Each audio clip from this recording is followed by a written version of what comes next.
In this video, I have created a list of 12 reasons why I commute by bike instead of driving. These range from incredible health benefits to how biking can save you lots of money. Firstly, I want to say that physical activity is declining worldwide, partly due to a decline in active commuting. That's things like walking, cycling, or even skateboarding to get around has largely been replaced by the use of cars. And I'm not trying to say cars are worse for transportation. Of course they have benefits. I just want to show the upside of biking.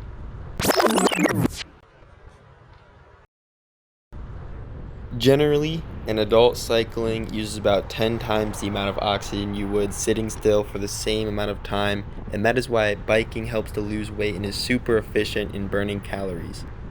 Steady, moderate cycling burns about 300 calories an hour, and that quickly increases the more intense you cycle. This is so much better than regular exercise, mainly because of convenience. Not everybody wants to or has the time to go to the gym or run. Did I mention that you can just eat whatever you want also? Because you can just burn it off by biking, which I enjoy a lot. Biking or exercising in general also just helps you live longer. It puts you at a lower risk of cardiovascular disease, type 2 diabetes, all kinds of cancer, high blood pressure, and obesity. The body becomes so much more efficient in defending itself when you exercise. According to research from the University of North Carolina, people who cycle for 30 minutes for 5 days a week take about half as many sick days as those who don't. As well as being able to fend off diseases, cycling and exercising in general actually increases your brain power. It stimulates new connections between cells and cortical areas of the brain, as well as boosting blood flow and oxygen to the brain. Cycling fires up extra nerve cells, intensifying the creation of a protein called BDNF that stimulates the formation of new brain cells. This in turn grows your brain's gray matter, but other tests claim it grows white matter as well, which is what the brain uses to transmit information around the body. Number 4 is all about biking for your mental health. It has been proven that it can be just as effective, if not more, than medication for dealing with stress. There are also mountains of scientific evidence upholding cycling as a stress reliever, and many people that cycle will tell you that it does, including myself. Exercising, including cycling, also helps you sleep at night, which is very helpful, and we all need that. If those last 4 health benefits were not enough for you, here is one more. Cycling will build lean and defined muscle in many lower body areas such as your calves, hamstrings, glutes, quads, and core. This being said, the amount of muscle you gain really depends on your current fitness level and how hard you're pushing yourself when biking. As the world becomes more environmentally conscious, it's clear that bikes can play a large part in reducing our footprint. That is why these next 5 topics are all about emissions, pollution, and efficiency. With the United States being considered the largest contributor to human-caused climate change and transportation being the biggest sector of our greenhouse gas emissions, something has to change. Each gallon of gas burnt produces 20 pounds of CO2 emitted into the atmosphere, which equals about 13,120 pounds per year per person on average just from driving. The only emissions from biking come from the bike actually being made in a factory, and according to Trek, the footprint of its bikes on average is offset if the bike replaces a car for just 430 miles, and that is only if you buy a brand new metal bike. One company called Netham makes bamboo bikes to further reduce their carbon footprint. It's also cheaper and usually just as good of an option to buy a used bike. You'll never have to pay for parking or find yourself driving around looking for a spot because bikes can be locked almost anywhere. I've locked mine to fences, rails, poles, street signs, pipes, trees, and of course, bike racks when available.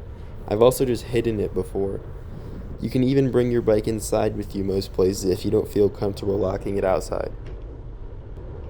It takes about 5% of the energy and materials used to build a car to build a bike, and the same goes with repairing and keeping your bike in working order. With just a little bit of knowledge, you can fix a bike yourself with little cost or time. As you can see here, there's a whole nail in my tire which caused a flat. However, I was able to get it patched up and working again in roughly 10 minutes with a cheap patch kit.